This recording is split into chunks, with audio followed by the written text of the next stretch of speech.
Copic coloring friends, Michelle Houghton here. We are ready to do some Copic coloring today.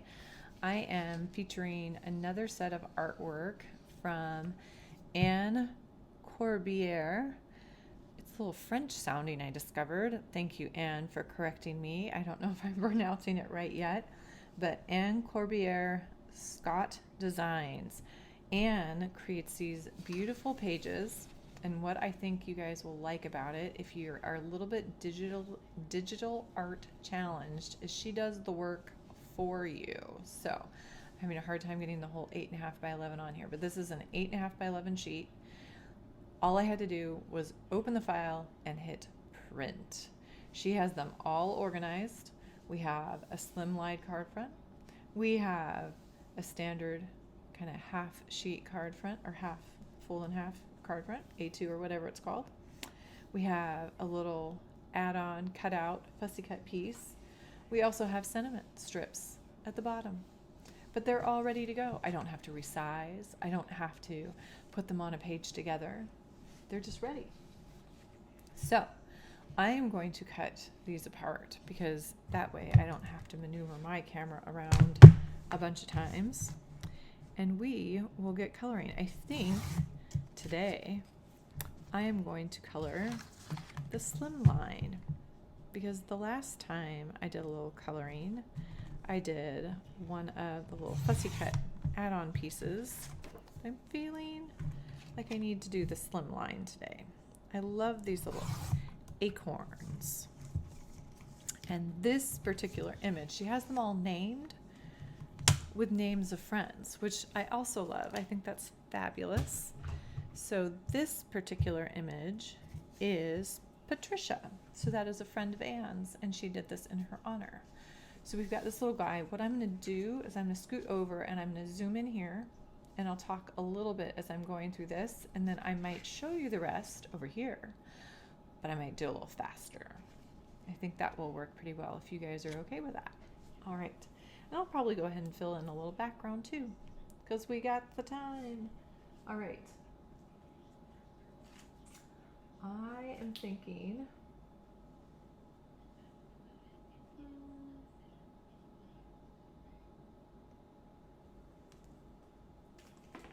I'm thinking of E3s and E2s. I'm gonna bring this bag over here because I'm having trouble finding what I want. There it is.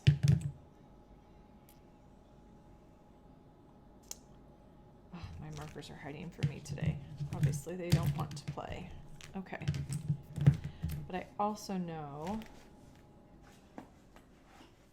from having colored an acorn or two that I need a BV. So I'm thinking I need a BV23, but we'll see. All right. Get this bigger for all of you out there. So, oh, I know what I need. A green. So the nut portion of the acorn, this portion or seed, nut, seed, anybody?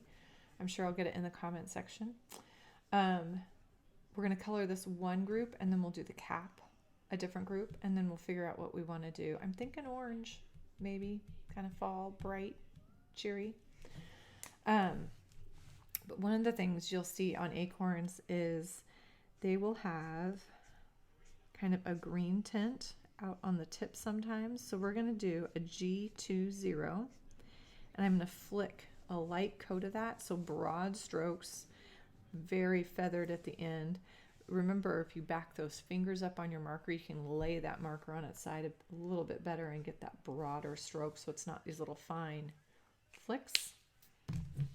And then immediately, I'm going to come in with,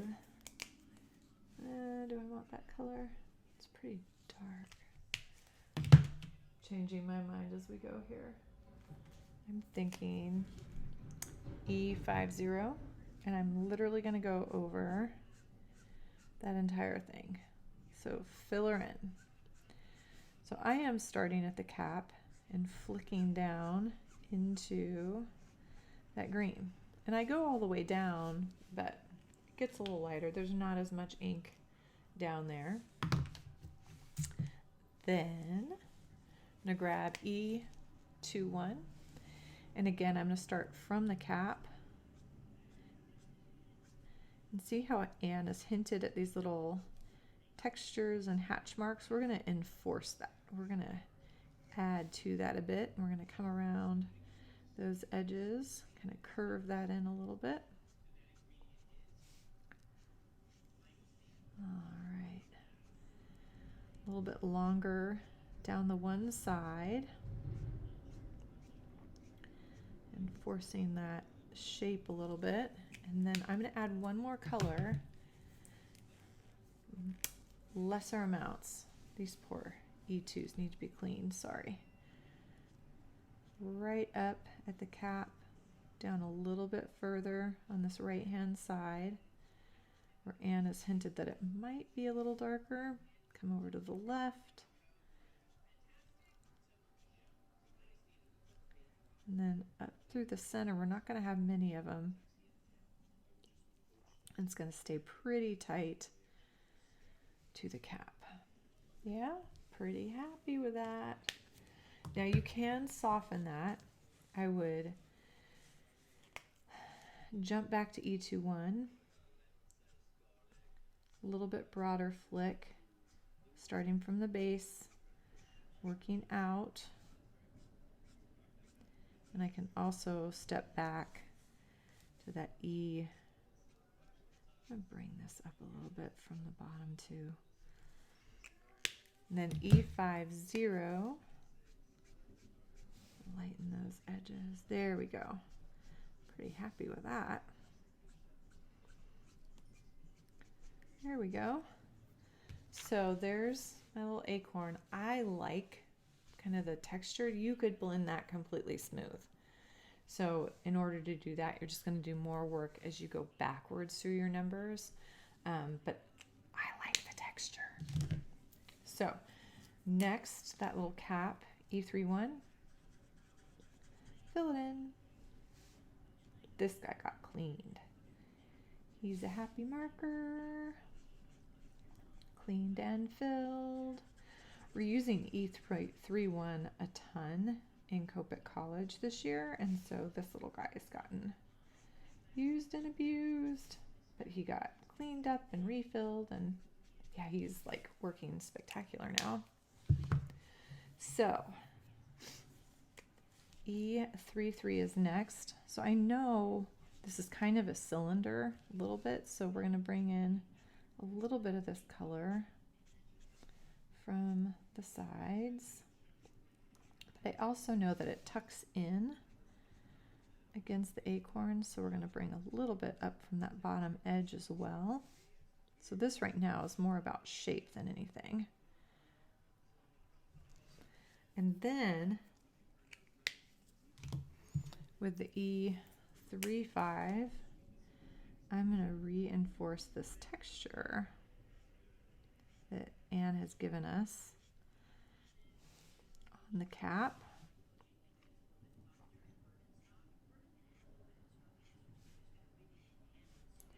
And I am purposely starting down at this bottom edge because a lot of times when I set my marker down, the flick is a little bit thicker. And I do want that bottom edge to be thicker, so as I'm coming up that pattern, the line is getting thinner, which is exactly what I'd like it to do. I'm pretty happy with that. It just hints at it, gives it a subtle push. I'm going to add a little bit more of that E35 right along that bottom edge. Yep, it needed that. And then I'm going to give you an option. If you would like, you could create kind of a little cast shadow right underneath that cap. This is a BV23, and it is going to run right along underneath that little cap.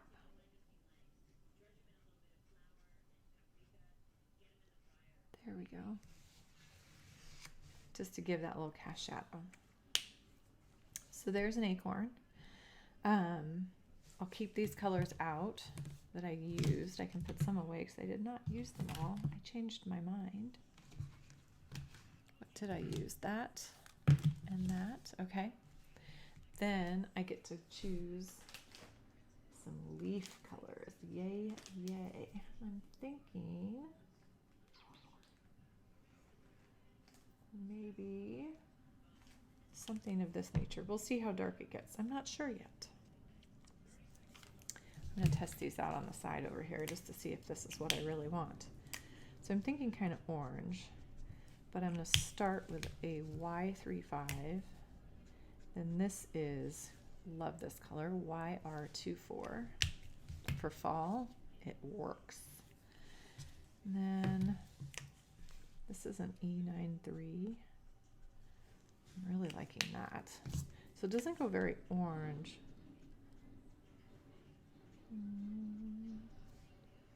Probably, that goes, thinking about order here. I might just do those three. So I've got a unique combination here. I've got a Y35, and then I've got YR24 and E99. So a yellow red, and an earth tone. Leaf first. I'm trying to figure out, I think you could go either way on this. This could be leaf all the way back in here, or this could be the stem that curls around. I'll start over here. Then I don't have to think about it so hard until I get there. All right.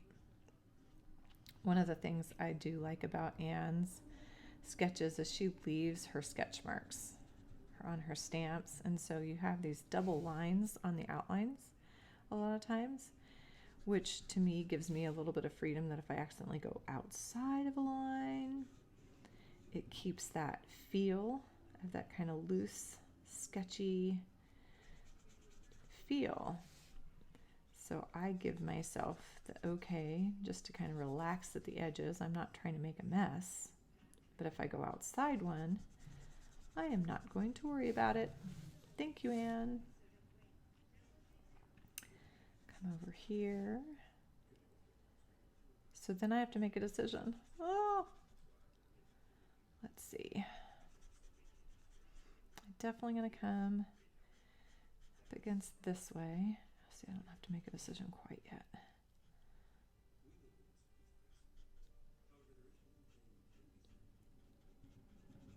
So the question is, would there be one more piece and then off? I'm thinking I'm going to try it without. So if without, it's going to kind of come over, and then we'd have the end of the stem. And I know there's not a line there.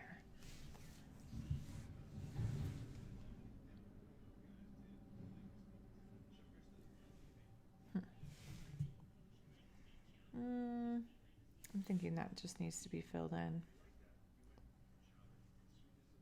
think it's going to get filled in. All right. So I'm going to show you the way that I do leaves the hard way.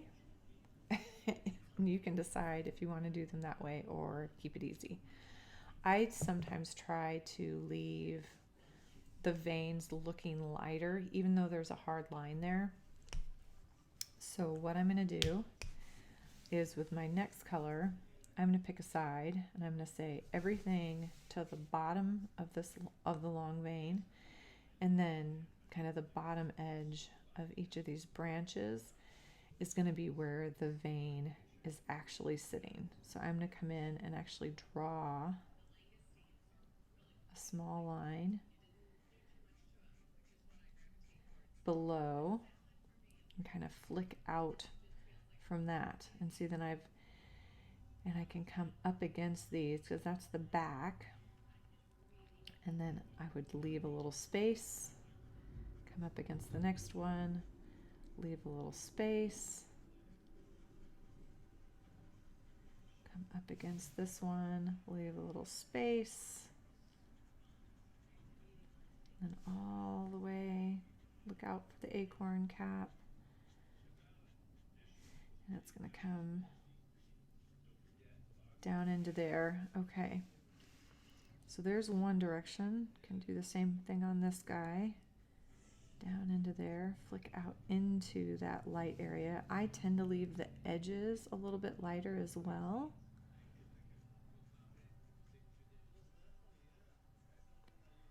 Okay.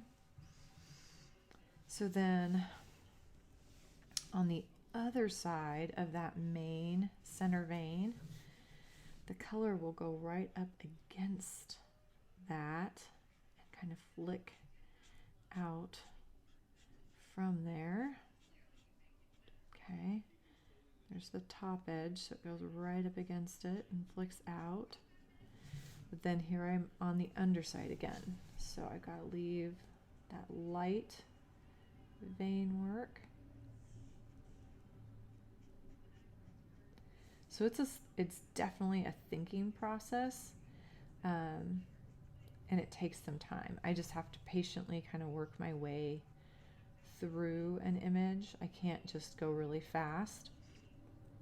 Now, the easier way to do this is to just do this mid-tone from the vein flicking out, and that is completely valid. That is how a lot of people color their leaves.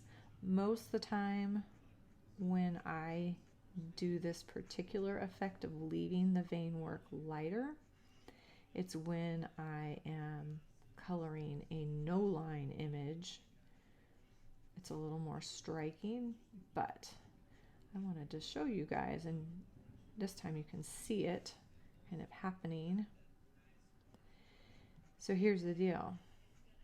If you did the vein work on one side on this one and then on the other side at this next one, it's really not going to be that big a deal. There's so much going on when you do an image this way that most people would not notice that. So I wouldn't worry about it. But so just go slow, kind of pick your way through. And then I'm going to come back in with my darker color, and I'm going to start at the same spots. I'm just not going to flick out quite as far, so it'll still kind of work its way down this little stem.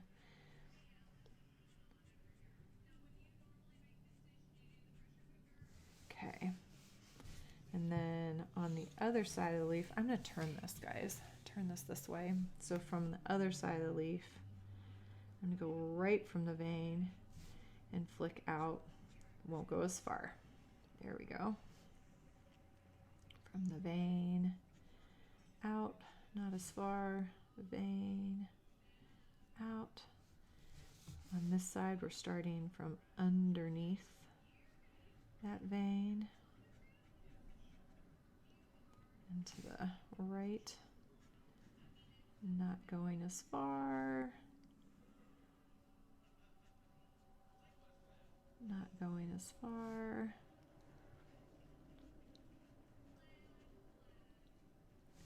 What I like about when I add this third tone in, first of all, it's easier for sure, but it also really helps highlight what I've done, so you can really see that vein work even more.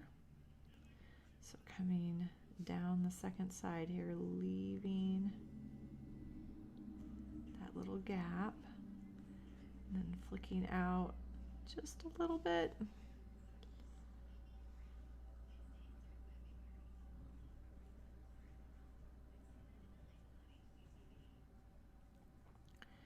Then the blending is the easy part.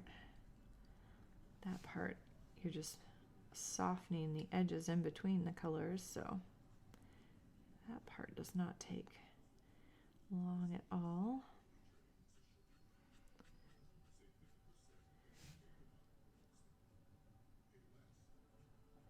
So I will do the other two leaves on this image the exact same way, but I am going to speed it up, but that way you guys can see the finished image, but not going this slowly.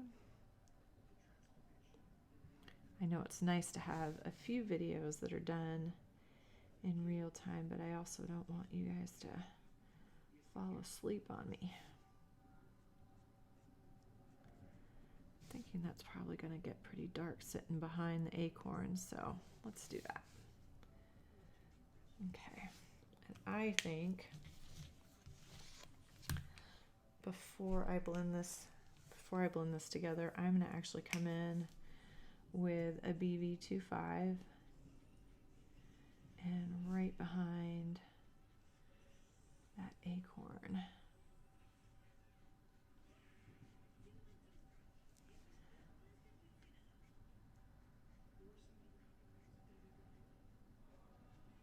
There we go. So then I'm going to blend those colors together. So I'm going to step back to my YR24 and I'm going to hit the edge carefully so I don't lose the vein work. I'm going to hit the edges of the E99, pull those out,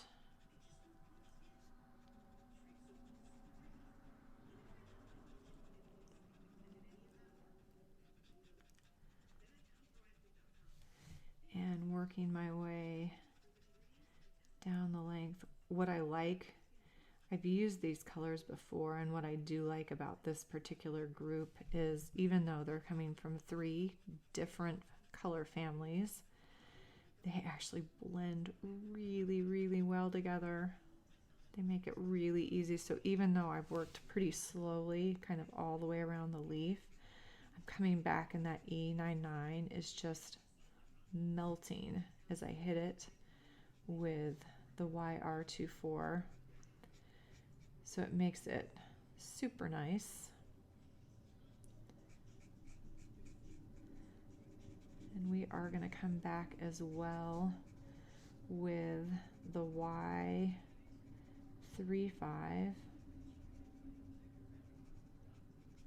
Go right over that BV.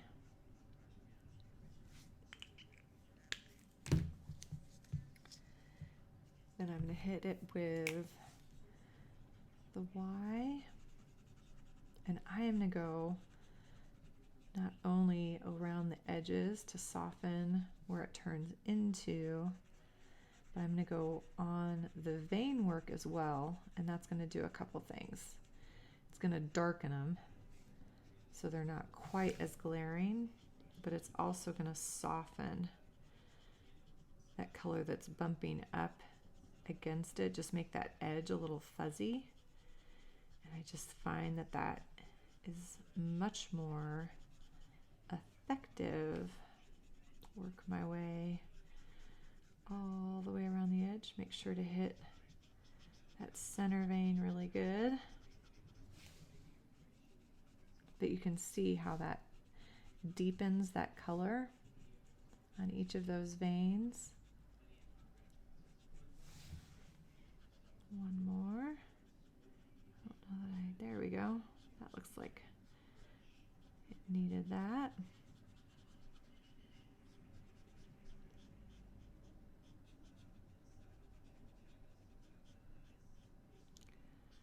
The fun part about an image like this and colors like this is you can really see where you still need to go back. All right, so I'm feeling pretty good about this. You could again smooth it a little further if you wanted to. I like having a little texture on mine. I think one thing I am going to do,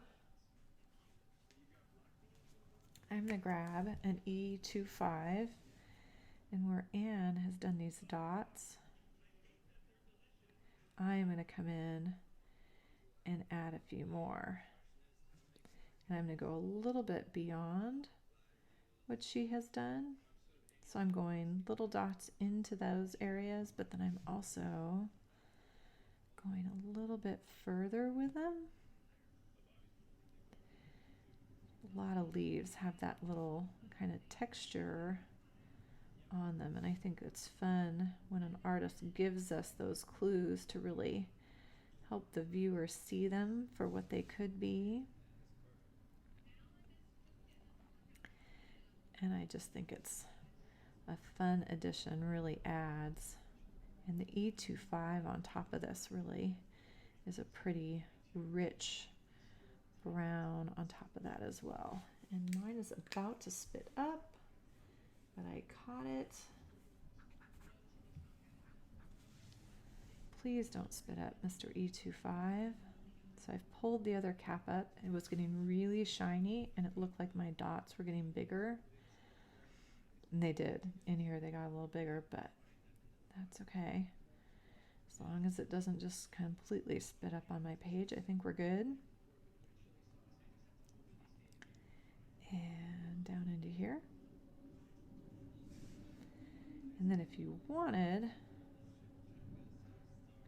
you could add a few big dots too, but I think I'm gonna get these done and I'll see what I think.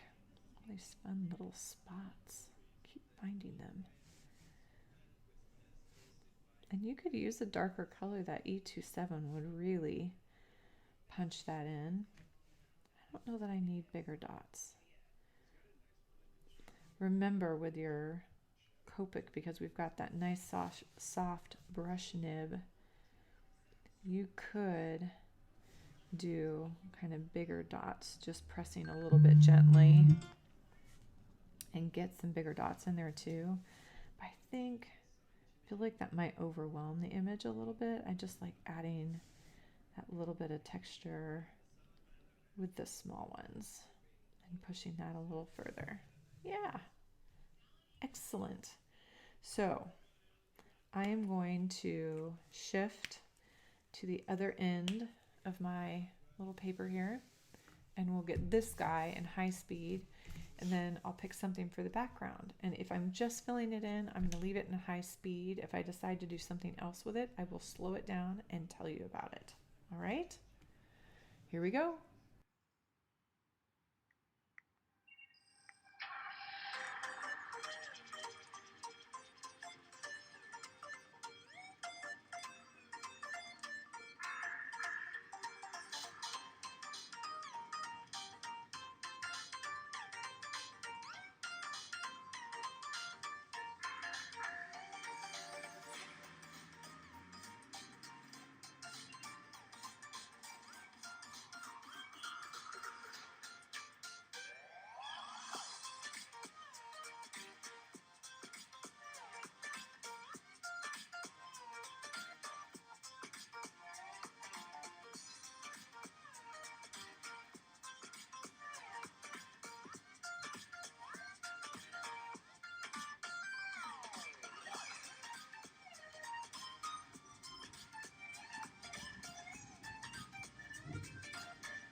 All right, so I created a little bit of a modeled background. I like doing that when it's a bigger band like this, just because it's really hard to get it completely smooth. I can if I keep working, and because of the way this image has these small chunks of that background, you can definitely accomplish that. But if you have trouble with that, going back with like a colorless blender, either dabbing it with a cotton ball or doing some of just, I went in and was circling into some of those areas to break that up and model it, it actually helps a lot. So anyway, here is the one of the images for Ann Corbiere, and if you're looking for her images, it's going to be on Ann Corbiere-Scott Designs, I believe. Let me double check. Ann Corbiere-Scott Designs.com, and I will have that up in the corner for you as well. Thank you as always for joining me. If you've got questions about my teaching and what's going on in my world, head over to my blog at scrapweaver.com, and I hope to see you next week. Everybody have a happy, colorful day.